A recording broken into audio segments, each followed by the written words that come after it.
What's up, everybody? Tyson Roush. Let's talk Jets. Hope everybody's having an excellent week. Hope you all have a great, happy, healthy, and safe holiday weekend. Today, Coach Saleh, Hackett, Ulbrich met the media. Aaron Rodgers did as well. So, quick notes from me. I'm not going to bore you with too many details, but when Saleh spoke, and even hearing from Rodgers, it appears that he's taking a much larger role within the offense, and that's a good thing, because if you refuse to hire an offensive assistant, a senior assistant for Hackett, then you know what? You've got to take the burden on yourself to make sure things get better, they're more efficient, and there's more accountability. And that's the one thing when you saw last year when Dwayne Brown was getting roasted or Becton was struggling and no adjustments are being made, or you see things in the offense just didn't make sense. You need somebody to be the CEO kind of guy that says, you know what, let me step in here and figure things out. Saleh was always very active with the defense, but now you got to say, you know what, you got to own the offense too here, and he's obviously doing that, which is much needed. Listen, it's a win now year. There is no excuses and no more scapegoats. You guys are all winning together, or you're all losing together and getting fired together. So Saleh being more involved in the offense is good. Hackett meeting the media was interesting. You could tell he was a little bit short, a little bit like he's got a little fire in him, which I think is great, man. Because you know what, even Rodgers said it, where Hackett he hears it, he knows about it. It's been 2 years of just getting scrutinized and criticized. He could be angry, but listen. Bring out the best in yourself, man. Like, take it all as constructive feedback, and you say, I got to be better at my job. Self-scout your offense, self-scout your game plan, your play calling, and make changes. So he said he was involved in a lot of personnel decisions, and you would hope so, because you don't want to start giving him players that don't fit his offense, whether it's Corley or Allen or whatever else. But he was a little interesting in his comments. He praised Lazard for being an excellent teacher in the room and helping out the young players and kind of setting the tone, which is quite interesting based on what we saw last year, where Lazard didn't seem like he was a leader at all. And that's some of these things we're not privy to as fans. We don't know what happens behind the scenes during practice. Now, this could be lip service. The Jets could be trying to build up Lazard and build his confidence up or build whatever. But if that's true, it's great.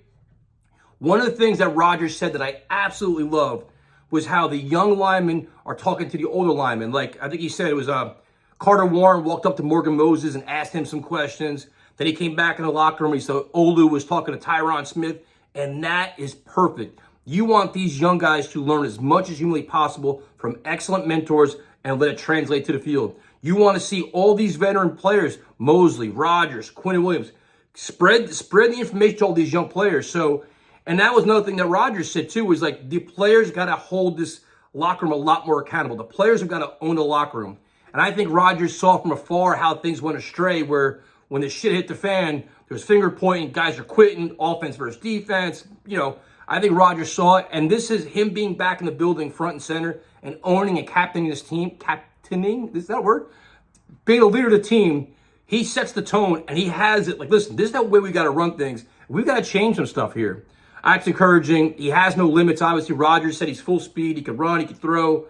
I think it's going to be really interesting to see how the Jets handle the practice schedule, how they handled the reps during the 3 games in 10 days. And Rodgers is giving Saleh a lot of credit for how he's going to be innovative with the schedule and taking care of the veterans.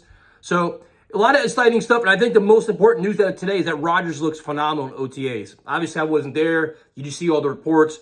But that has got to inspire all these young players. Because you figure there's a lot of new faces here that are waiting to see, okay, what's this Rodgers hype about? He's coming off a major injury. What kind of teammate is he? What kind of shape is he in? What is he doing? And you come in day 1, day 2, these OTAs, let's go days, and he's slinging the ball all over the place. You're like, all right, I'm buying in. I'm ready to, now I know what I got, and let's roll. So Rodgers playing well early on, even though there's not pads and live action, has got to make you feel good. Glad to see him actually in attendance at OTAs as well. And you move on from there. So exciting times for the Jets. I don't think there's anything that you overreact to at this point. Mandatory minicamp in a couple of weeks, but it's interesting to see the comments. I like the leadership, I like the direction. I think it's going to be interesting to see how these young players, all these young guys compete. Like I talked about yesterday in the video, all these young guys, because a lot of inexperience behind Mike Williams, that, how these young wide receivers take off. I know it seems like Rodgers is really high on Gibson and Brownlee, which, hey, take them under your wing and let them fly, man. I'd be happy to see that as well. So, fun stuff. As the news comes out, we'll talk about it. I'll talk to you later.